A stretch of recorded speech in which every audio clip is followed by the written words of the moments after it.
د شریعت غږ راډیو درنو او قدرمن اوریدونکو، السلام علیکم ورحمت الله وبرکاته.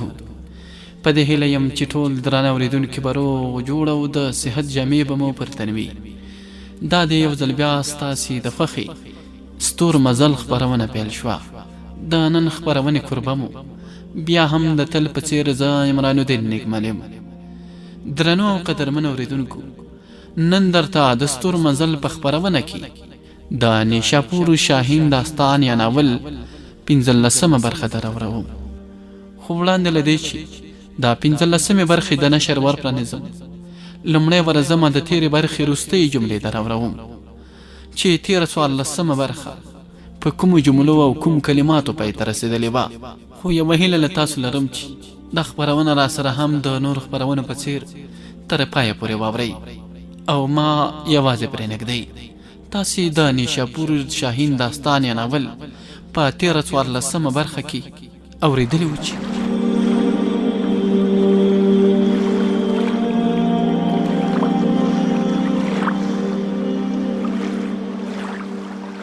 روهټ په ډېرې حیرانتیا سره د ایله خان په لور وکتل او ورته یې ویل: او ته خو هماغه یې چې د ما سره دی د دې وطن د خاورې سره د خیانت اراده کړې وه او بیا ونیول شوي.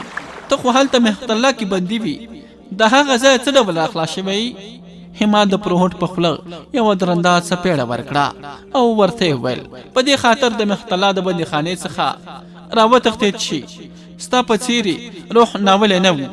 پروهټ ډېر په غضب سره وبړېد او ویې ویل: هلکه، د خپلې ژبې او د خپلې خولې مزې دې وتړه او که نه په همدې تاخانې کې به دې داسې ټوټې ټوټې کړم چې. بیا یې د ایله خان په لور وکتل او لږ څه په سړه لهجه یې ورته وویل: دا ستا ملګری او زما د وطن دښمن دلته څه کوي؟ د مندر کومه دیودا چې تاسو نیولې ده، هغه د دیوتاګانو لوی عبادت کوونکې ده. که چیرې هغې ته لږ څه زیان هم ورسېږي نو دیوتاګان به تاسو یو هم ونه بخي. هغه بله نجلۍ چې عما نومېږي او د کومې رسۍ چې پرانیستي د هغې په اړه پرېکړه شوې چې هغه به په دیوتاګانو ځارول کېږي. واورئ، دا ستاسو د لوبو کار نه دی، دا به ستاسو په کار را نه شي. خو موږ به یې په خپلو دیوتاګانو باندې زار کړو او د هغوی د غضب او قهر نه به خپلې خاورې ته نجات ورکړو. همت نور هم په قهر شو او پروهټ یې د اوږې څخه ونیوه، سخت ټکان یې ورکړ او ورته یې ویل: ړونده انسانه، ما ته وګوره. زه ستا د مرګ د هغه دیوتا په څېر راغلی یم چې ستا د حرم له مخې خپلې مټې په پوره توګه غځولې وي. که چیرې ستا کوم بت، کوم دیوتا او یا کوم بل څه تا له ما څخه خوندي کولی شي نو همغه ته ورغږ کړه. پروهټ دا ځل لږ څه په عباسیاتو وویل: ای هلکه، واوره، حوصله وکړه او په صبر سره زما خبره واوره.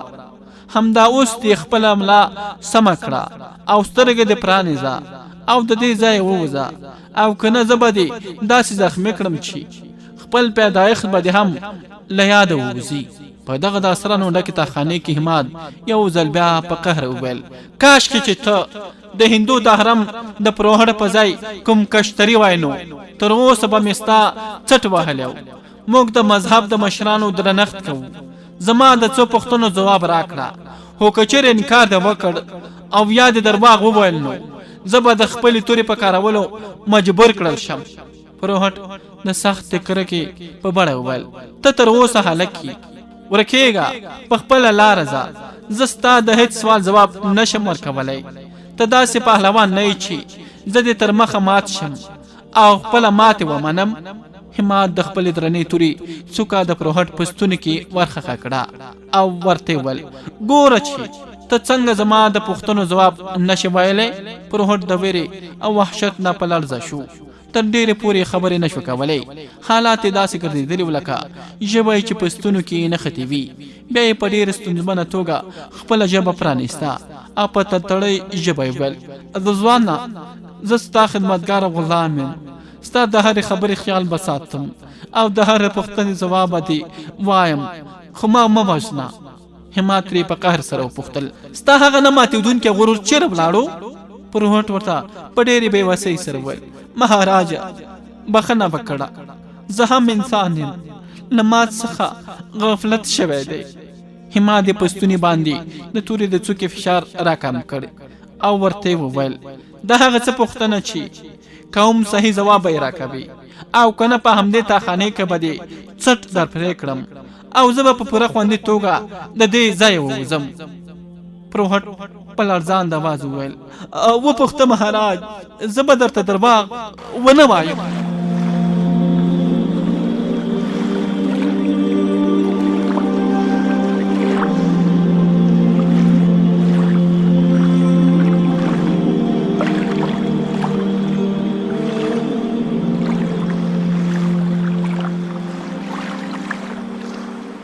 درنو اوریدونکو، تاسې واورېدل چې 13 برخه په کومو جملو او کومو کلماتو پای ته رسېدلې وه.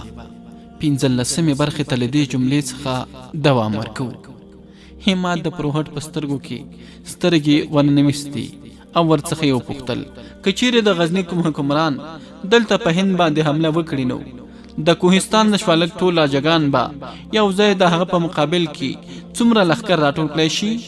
پروهټ په غمجن اواز وویل شاوخوا 40,000 کسان. د میختله او تانیسیر څخه د څومره کسانو د راټولولو توقع کیدای شي؟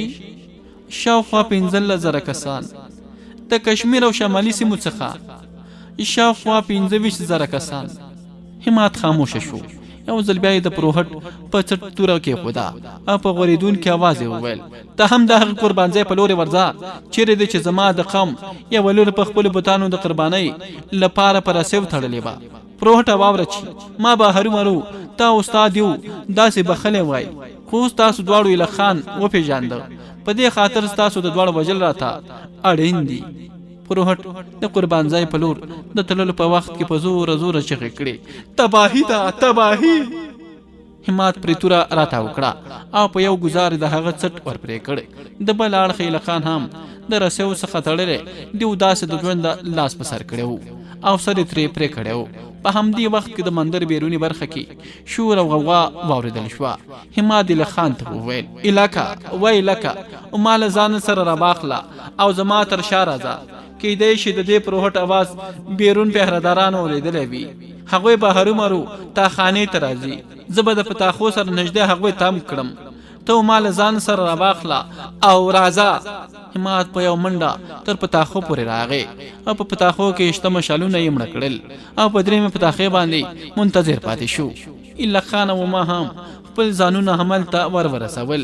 تر دې وخته پورې 4 ساعتونکي په منډه راورسېدل او د تاخانو دروازه یې پرانیسته او د پتاخو څخه لاندې راکېوتل. همات الک او ما د دیوال پورې نښتي وو. په دې خاطر ساتونکو ونه شو کتلی.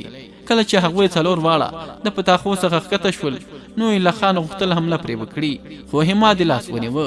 کله چې هغه 4 واړه د پتاخو څخه ښکته شول او د تخانې په لور ولاړل نو همات دروازه پرانیسته او بیرون یې وکتل. بیرون هرې لوري ته خاموشي خپره وه. همات ایله خان ته په پټه وویل تاسو دواړه زما شاته راځئ. درې واړو دروازه پرانیسته. د دروازې څخه ووتل. بیا همات دروازه د شانه وتړله او د دهلیز د دیوال سره څنګ کې په تیارو کې د جنوبي دهلیز په لورې مخ ته ولاړو. همات هغوی دواړو ته د تیښتې حکم وکړ او په خپله هم په پوره قوت سره په ځغاسته شو. هغه ځای ته یې ځانونه ورسول چیرې چې اوسپنیزه پنجه په غره کې ځړولې وه او هملته یې ایښې وه. الک خان هم ما له لاسه نیولې وه او په پوره منډه روانو. ناڅاپه د مندر د شرقي برخې یو ساتونکي شور او غوغا جوړه کړه. هغوی وتښتېدل یوازې 2 کسان دي او ما هم ورسره ده او تښتوي. د مندر د شرقي برخې ساتونکو ټول شور او غوغا پیل کړ. خپلې رسۍ ته د رسېدو سرسم همات سم د لاسه سنګر ونیوه. کمان یې د غشونه ډک کړ او ایله خان ته یې ویل او ما له ځانه سره کړه او لاندې یې کېباسه. زه به د تعقیبوونکو د مخنیوي هڅې وکړم. ایله خان د ډېر محبت څرګندونه وکړه او ورته ویل یا میرا زه دې د دښمن تر مخه ځان ته نشم پرېښودی. زه به ستا سره اوږه په اوږه د هغوی مقابله کوم.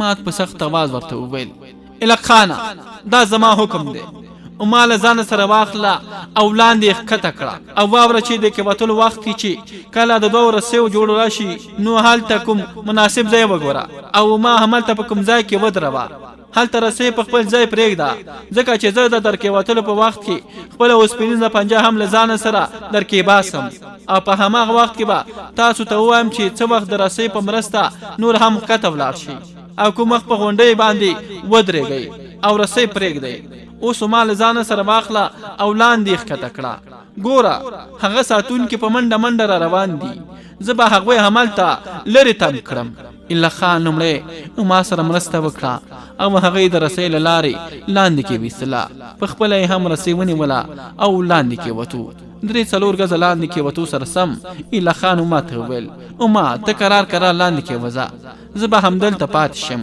او د امیر ساتنه به وکړم که چیرې د حمله راوړونکو شمېره زیاته شوه نو زه به بیرته ورستون شم او د هغه سره به مرسته وکړم ما ترې په پلټونکو سترګو وپوښتل د امیر څوک دی او د کومه ځای راغلی دی ایله خان ورته په پټه توګه وویل دا په هندوستان کې د ټولو کارکوونکو لپاره نوی امیر ټاکل شوی دی د غزني د حکومت له اړخه دلته راستول شوی دی د نیشاپور اوسیدونکی دی او همات بن خلدون نومیږي اوس د وخت مه ضایع کوه او ښکته ولاړه شه زه همدلته پاتې کېږم او د امیر څارنه به کوم ته چې په څومره چټکتیا سره کې وتلی شي هومره ژر کېوځه واوره که چیرې موږ دواړو ته دلته کومه پیښه رامخته شوه یا زموږ په درکې وتلو کې ځن را پیدا شو نو هلته لاندې زموږ د دواړو اسونه تړلي دي د هماغوی څنګ ته ولاړه شه ما لاندې ښکته شوه او ایله خان لږ څه نور هم پورته ولاړو او د همات څارنه یې پیل کړه هغې رسۍ پرېښې وه او د یوې راوتلې تیږې په سر ناست و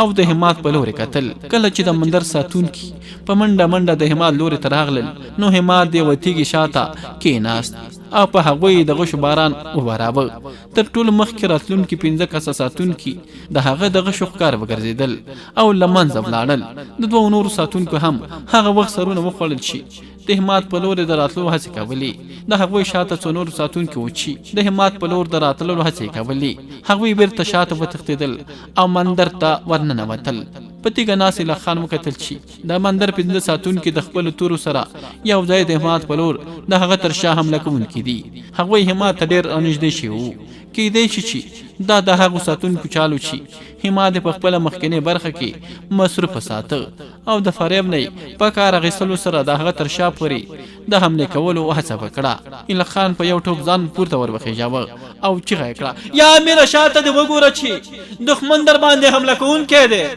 همات د برق په څېر را وګرځېد او خپله توره او ډال یې سنبال کړ تر دې وخته پورې ایله خان هم هلته ورسېدلی و دواړو یو ځای د دغو ساتونکو حمله ناکامه کړه د دې 15 کسانو سترګې د همات د اوسپنې په پنجې ورنښتې وې ځکه د دې پنجې سره رسۍ هم نښتې وه د هغوی څخه یو ځان په ښویېدو هغې ته ورساوه او هغه یې په یو پښو ووهله او لاندې یې پرېویستله او لاندې یې خطا کړه پنجه لاندې ونښته د دې سره سم په فضا کې یو هولناکه چیغه واورېدل شوه همات د ایله خان پوه شول چې دا د عما چیغه ده په پښو باندې لاندې د پنجې د وهونکي ساتونکي په خلاف همات داسې په کار و چې په یو ګزارې توره د هغې د پښتیو څخه تېره کړې وه او همالته یې ځای په ځای وژلی و همات را وګرځېد او درې محافظ هم د خپلې تورې خوراک وګرځاوه په دې وخت کې همات وکتل چې د غشو څخه ورېدلې تښتېدلې ساتونکي چې مندر ته ننوتلي وو یو ځل بیا په منډو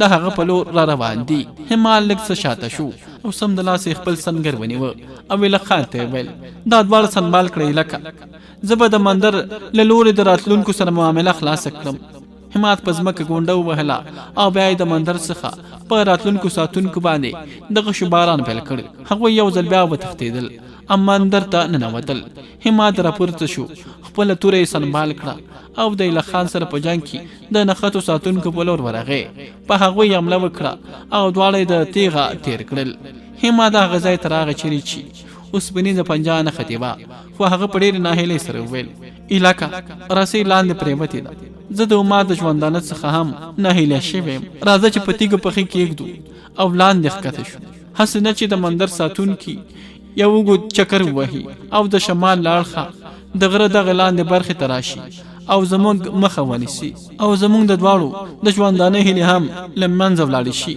زه ستا ممنون یم چې زه د شا له اړخه د دښمن د حملې څخه وژغورلم.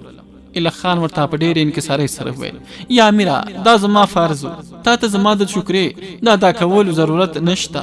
دواړه کڼې خواته راغلل او په توګې یې پښې کېښودې او په ډېر احتیاط سره لاندې کېوتل. نږدې شل ولېستې لاندې ایله خان غږ کړ یا امیره ستا اوسپنیزه پنجه دلته په دې غره کې نښتې ده او رسۍ ترې لاندې زانګي. هماد وکتل چې رښتیا هم پنجه په یوه سترې تیږه کې نښتې وه. بیا دواړو رسۍ ونیوله او په ډېره بیړه لاندې کېوتل. کله چې دواړه د دوو رسیو جوړ ته راورسېدل نو هماد ایله خان ته وویل ایله خانه په کوم نږدې تیږه باندې ودرېږه تر څو دا پنجه د پاسه راخلاصه کړم. ایله خان په کیڼ اړخ کې تیږو باندې خپله پښه کلکه کړه او ودرېد. هماد د ښي لوري تیږو باندې پښې کېښودې او ودرېد. بیا یې د پنجې سره تړلې رسۍ په زوره وڅرخوله او یوه جټکه یې ورکړه. پاس په غره کې نښتې پنجه لاندې راپرېوته. د هغې رسۍ د هماد په لاسو کې وه. هغه دوباره پنجه په تیږې کې ونښلوله او په دې توګه لاندې راښکته شول. لاندې د راکېوتلو سره سم هغوی وکتل چې ما د دریاب په غاړه په تیږو لوړه ځمکه باندې چپه پرته ده. هماد ورمنډه کړه تر څو وویني چې ژوندۍ ده او که مړه شوې ده، خو ویې کتل چې نبض یې چلیږي. خو بېهوشه وه. هماد ایله خان ته وکتل او ورته وویل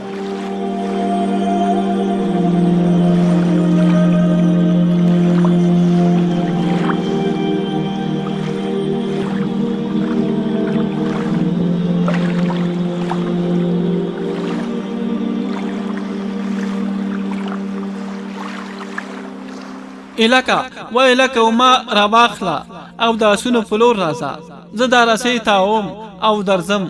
موږ باید سم د لاسه د دې ځای حرکت وکړو. د دریاب نه خوا بلې غاړې ته ولاړ شو. هر څومره زیات چې دلته تم کېږو هومره خطرات زیاتېږي. همات په بیړه رسۍ راتاو کړه. ایله خان ما په خپلو لاسو کې راپورته کړه او د آسونو ځای ته یې رابسته. هلته یې د دریاب په غاړه په ما اوبه وشیندلې تر څو په هوش کې راشي. خو هغه هماغسې بېهوشه پرته وه. خو ساه یې اخیسته. ایله خان اس را پرانیست او ما یې د ځمکې څخه راپورته کړه او په اس یې له ځانه سره واچوله او سپور شو او د هماد انتظار پیل کړ. لږه شېبه وروسته هماد هم راغی. خپله اوسپنیزه پنجه یې داس د ځین سره راوځړوله. رسۍ یې د ځین سره وتړلې او په اس باندې سپور شو او ایله خان ته یې ویل زما شاته راځه. دا کوهستاني دریاب دومره ژوره نه دی.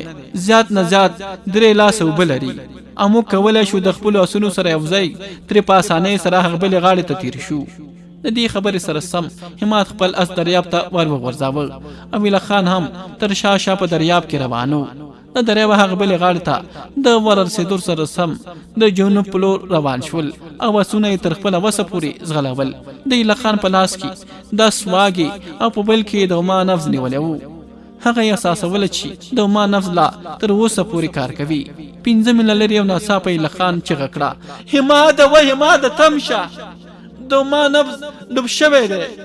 هماد اس تم کړ او لاندې ترې راښکته شو. ایله خان هم عما د اسه راښکته کړه او په ځمکه یې واچوله. خو کله چې ایله خان د عما په نفس باندې لاس کېښود نو ناهیله شو، ځکه چې د عما نفس تللی و او د خپلې ساه اخري آهی وړاندې کړی و. ایله خان نیغ ودرېد او د هماد په لور یې په کتلو سره وویل یا امیره عما ساه ورکړې ده. هماد هم راغی او د هغې نبض یې وکوت. ویې کتل چې رښتیا هم عما مړه شوې وه. هماد هم ډېر غمګین شوی و. د ایله خان سترګې د غم او ویرې نه ډکې وې. دواړو یو ځای د خپلو توبرونو په واسطه ځمکه ژوره کړه. قبر یې ورته وویست او ما یې هملته ښخه کړه او دوباره یې خپل سفر پیل کړ.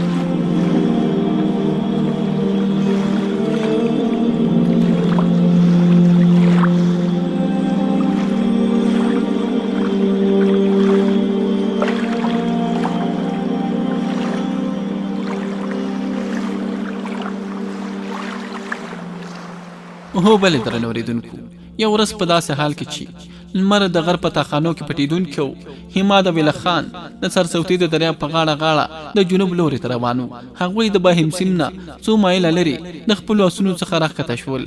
آسونه یې آزاد پرېښودل او په خپله یې اودسونه وکړل تر څو د ماښام لمونځ ادا کړي. د لمانځه د ادا کولو وروسته یې دوباره خپل سفر پیل کړ. خو دواړه ډېر غمجن او اندېښمن شوي وو. د بدرینات حویلۍ ته د ورسېدو په وخت کې شپه پوره تیاره شوې وه. په خپله بدرینات او ګیان یې راغلاس ته راغلل. د کور دننه د بدرینات ښځه ساوتري او لورې بملا هم په منډه دروازې ته راغلل، خو د پشپال او رتنا درک نه لګېده. کله چې حماد الله خان ځان سره یو ځای کړ او د ګیان د کوټې په لور روان شول، نو بدرینات منع کړ او ورته یې ویل هلته نه بلکې دننه حویلۍ ته به ځې. حماد ورته په پوره انکسار سره ویل زما لپاره هماغه کوټه مناسبه ده. او بیا رتنا بدرینات یې د خبرو په منځ کې راټوپ کړ او ورته یې ویل هغه دواړه خور او ورور دلته نشته. حماد ترې په اندېښنې سره وپوښتل هغوی چیرې تللي؟ بدرینات ورته په غمجنه توګه ویل هر څه به درته ووایم، خو لومړی تاسو راته ووایاست چې ما مو څه کړه. په جواب کې ورته حماد د نګرکوټ د مندر ټوله پیښه بیان کړه او د عما د مړینې داستان یې ورته واوروه. بدرینات ساوتري او بملا درې واړه ډېر پریشانه او غمجن شول. یان د ټول داستان د اورېدو نه وروسته د حماد او خان سونو ته د خوراک اچولو په خاطر استبل ته ورغی. بدرینات ساوتري او بملا حماد ویل خان له ځان سره واغستل او هغه کوټې ته ورغلل چیرې چې زخمی پشپال پکې پروت و. خو په دې کوټه کې درې پاکې بسترې غوړېدلې وې. داسې معلومېده چې د حماد او خان د اوسېدو لپاره همدا ځای ټاکل شوی و. په مخامخ بستره باندې د کېناستلو وروسته حماد بدرینات ته وویل تا غوښتل د پشپال او د رتنا په اړه راته څه ووایي؟ بدرینات د حماد تر مخه د ایله خان سره څنګ کې کېناست. په دې وخت کې بدرینات په خپل غمجن اواز وویل رتنا خو د اجمیر د راجا بختواري خلکو له دې ځایه تښتولې ده. حماد د حیرانتیا نه په خپل ځای کې پورته شو او بیرته کېناست او ترې ویې پوښتل څنګه او کله؟ بدرینات ورته په خپل لړزان اواز کې وویل د دې ځایه ستاسو د تللو څو ورځې وروسته د پشمال زخمونه لږ څه راښه شوي وو او هغه د اسماعیل سره د هغه د کلي پر ور لاړو. د هغه په نشت کې رتنا د خپل ماما او زما د ورور لکه حراج کور ته ورغله.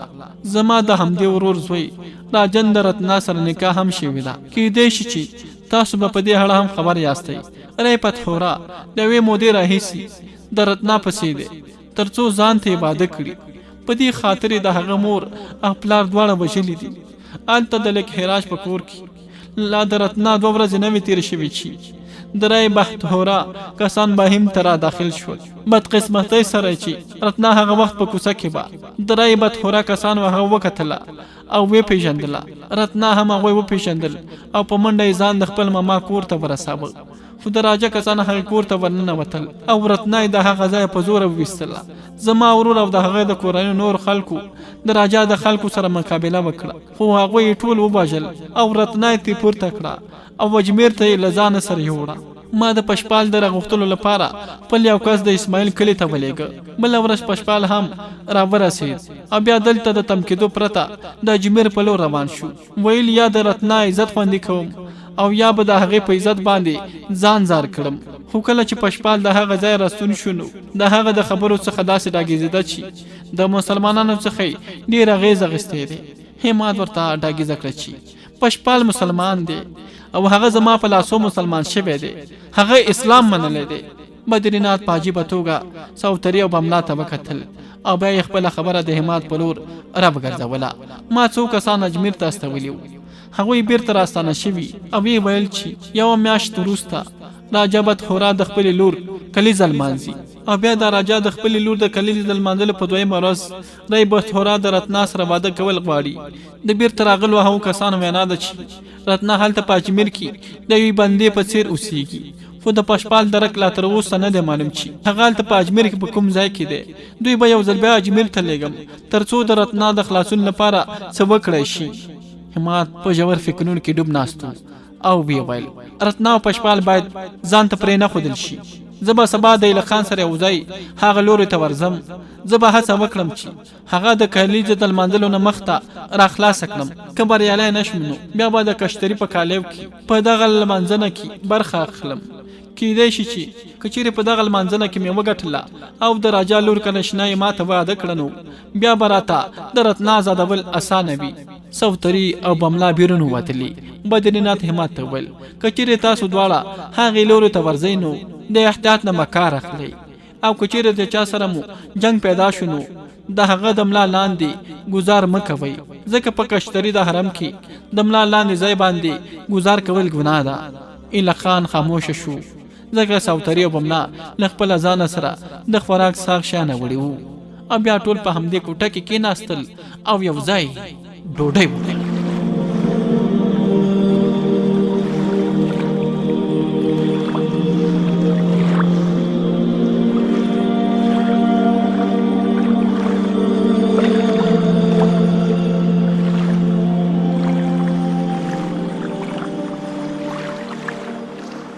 د ستورو مزل د خپرونې درنو او قدرمنو اورېدونکو، دا وه د نیشاپورو د شاهین داستان یا ناول 15مه برخه. په دې هیله یم چې د داستان ادبي تندر مو پرې خړوب شوي وي. په همدې سره د نیشاپورو د شاهین داستان وروستیو برخو ته ورنږدې کیدونکي یو. یوازې د نیشاپورو شاهین داستان یوه برخه پاتې ده، دا چې د نیشاپور شاهین داستان به په کومه جمله او کومه پیښه پای ته رسي. تر هغې پورې درنه زه عمران الدین نیکمن اجازه غواړم تاسو چې هر چېرته استئ خوشحاله او سوکاله ژوند ولرئ، خو موږ در سره هم په دعاو کې یاد ساتئ. الله مو مل ښه بختونه ولرئ.